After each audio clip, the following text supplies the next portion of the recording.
सभी को जय श्री कृष्ण, जय श्री राधे। मैं आचार्य राहुल देवभूमि उत्तराखंड से आप सभी के मंगल की कामना करता हूँ। आशा करता हूँ आप सब स्वस्थ होंगे, आनंद में होंगे। सज्जनों, आज बड़े महत्वपूर्ण विषय के साथ आप सभी के बीच में उपस्थित हूँ, जो कि गुरु के राशि परिवर्तन को लेके है। आज का जो खास कार्यक्रम है ये हमारा मिथुन राशि वालों के लिए बड़ा ही खास होने वाला है। सज्जनों, आप सभी सोशल मीडिया के माध्यम से आप सभी को ये जानकारी प्राप्त हो चुकी है और हमारे चैनल में भी वो वीडियो डल चुकी हैं गुरु के राशि परिवर्तन को लेके। लेकिन सज्जनों, गुरु के राशि परिवर्तन में क्या ऐसा महा उपाय करना है जिससे आपके जीवन में जो समस्याएं जुड़ी हुई हैं, क्योंकि देखा जाए तो भाग्य सबका सही समय पे काम कर पाना बड़ा कठिन है। अगर किसी भविष्यवाणी की अगर हम बात करें तो अगर किसी राशि के प्रति हम भविष्यवाणी करें तो ये आवश्यक नहीं है, ये ज़रूरी नहीं है कि 100 व्यक्तियों पे वो जो भविष्यवाणी है वो सटीक प्रमाणित हो। ये मैं बहुत गहराई वाली बात आपको बता रहा हूँ, आप समझने का प्रयास करेंगे। इसलिए कई बार ऐसा होता है कि हम अपने कर्म को छोड़कर और भाग्य के प्रति ज़्यादा सचेत रहते हैं। लेकिन होना ये चाहिए कि हम अपने कर्म के प्रति पहले सचेत रहें, क्योंकि ये जानना भी परम आवश्यक है कि कर्म से ही भाग्य का निर्माण होता है। केवल भाग्य के भरोसे बैठ के व्यक्ति अगर खाने लग जाए तो उसका जीवन नहीं चलेगा। कर्म करना बहुत ज़रूरी है। लेकिन कई लोग कर्म भी करते हैं, प्रयास भी करते हैं, फिर भी सफलता ही नहीं मिलती। तो इसके लिए एक महा उपाय किया जाता है, इसी के लिए जीवन में कर्म किया जाता है। कोई ऐसा कर्म जो ज्योतिष के द्वारा या किसी महापुरुष या संत महापुरुषों के द्वारा जो बताया जाता है, उस विधि को सटीक रूप से जब हम करते हैं तो हमारे जीवन में मंगलताएं और जीवन में कई सारे ऐसे परिवर्तन देखने को मिलते हैं जो कि वो हमारे लिए काफ़ी हद तक सही होते हैं। तो इसलिए भाग्य के भरोसे ना बैठे कर्म करें। तो आइए, मिथुन राशि वालों को क्या महा उपाय करना है इस गुरु के राशि परिवर्तन को लेके। देवगुरु बृहस्पति राशि परिवर्तन कर चुके हैं। हमने अपनी और वीडियो में आपको सबको बता ही दिया था कि 1 मई से लेकर 2024 से लेकर मई 2025 तक गुरु जो हैं वो वृषभ राशि में रहने वाले हैं। तो इसलिए इस समय इस पूरे 1 वर्ष का अंतराल बहुत बड़ा है। तो अभी तो व्यक्ति को अपने 1 मिनट बाद की नहीं पता कि क्या होने वाला है, क्योंकि जीवन का किसी का कुछ पता नहीं है। लेकिन फिर भी हम काफ़ी दूर तक की सोच के बैठते हैं। तो मनुष्य जीवन है, कोई नहीं, भविष्य में भी जीना चाहिए, अच्छी बात है। लेकिन महा उपाय ज़रूर करना चाहिए, क्योंकि जब एक व्यक्ति कोई संकट में होता है तो वो भी किसी न किसी प्रकार की रक्षा का आह्वान करता है कि उसकी रक्षा हो जाए। वो रक्षा किसी भी तरीके से हो सकती है, भगवत विशेष रूप से तो भगवत कृपा से ही ये संभव है। तो इसलिए मैं अब वीडियो की ओर चलूँगा, ज़्यादा आपको परेशान नहीं करूँगा, क्योंकि आपका समय भी कीमती है। तो सज्जनों, जहाँ न पहुँचे रवि वहाँ पहुँचे कवि, जहाँ न पहुँचे रवि वहाँ पहुँचे कवि, और जहाँ न पहुँचे कवि वहाँ पहुँचे अनुभवी।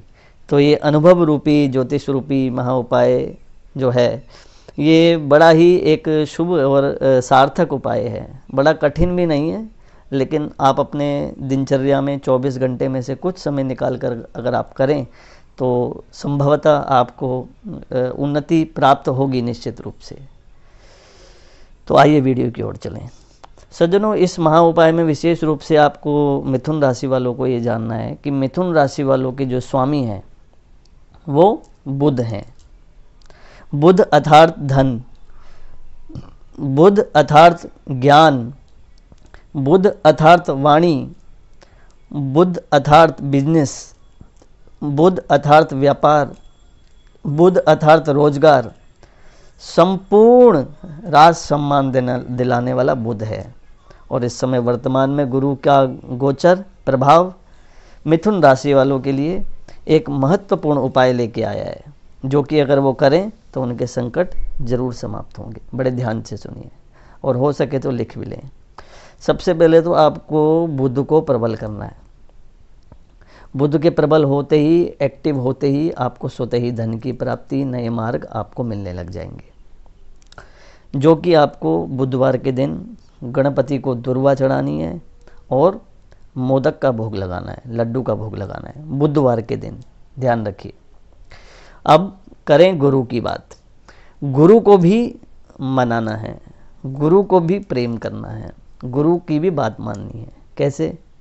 आपको गुरुवार के दिन केले के पेड़ की पूजा करनी है, जो नारायण स्वरूप है। अगर आप नारायण स्वरूप कदली वृक्ष की, केले के पेड़ की पूजा करते हैं तो स्वतः ही आपके जीवन में देखना, गीता में बड़ी सुंदर बात बोली है। भगवान कृष्ण कहते हैं बुद्धि नाशात प्रणिष्यति। बोला जिसके पास धन, वैभव, व्यापार सब कुछ भी हो, लेकिन अगर अच्छी बुद्धि नहीं है ना, तो ये सब होने के बाद भी वो जीरो है एकदम, उसके जीवन में उसने कुछ प्राप्त नहीं किया। तो जिसकी बुद्धि शुद्ध है उसका ही जीवन शुद्ध है, उसकी ही दृष्टि शुद्ध है, और जैसी दृष्टि वैसी ही सृष्टि, उसी प्रकार सृष्टि हो जाती है। तो आपने क्या करना है, गुरुवार के दिन केले का पेड़, अगर केले का पेड़ किसी मंदिर में आपके आसपास लगा है तो बहुत ही अच्छी बात है, नहीं तो आप अपने घर में स्वयं अपने आंगन में भी लगा सकते हैं, या किसी के पास संभवतः कोई फ्लैट में रह रहा है तो आप एक गमले में भी लगा सकते हैं। और उसको एक पूरब दिशा की ओर स्थान, बड़ा शुद्ध स्थान करके, पूरब या उत्तर, वहाँ पे आप गुरुवार के दिन पीली हल्दी, पीली चने की दाल, थोड़ा सा गुड़ और 1 लोटा जल भगवान कदली के वृक्ष पे अर्पित करें, अर्थात केले के वृक्ष में अर्पित करें।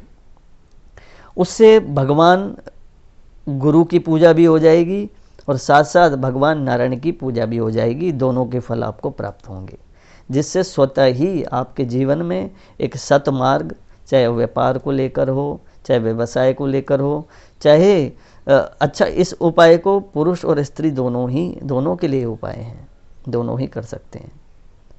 और इसके प्रभाव से, इसका प्रभाव ऐसा देखा गया है कि स्वतः ही आप देखेंगे एक परिवर्तन आने लगेगा।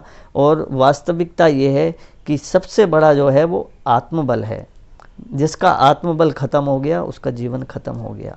इसलिए ये सब उपाय जो हैं आत्मबल को बढ़ाने वाले हैं और जीवन में मंगलता लाने वाले हैं। तो सुचारू रूप से, नियम पूर्वक और धर्म पूर्वक, बड़े ही समभाव से, सबके कल्याण की भावना से, दूसरे का अहित ना हो, ऐसे भाव हमें बिल्कुल भी हमारे मन में ना आए, तो हमारे जीवन में अपने आप ही स्वतः ही मंगलताएं आने लगेंगी और हमारा कल्याण होने लगेगा।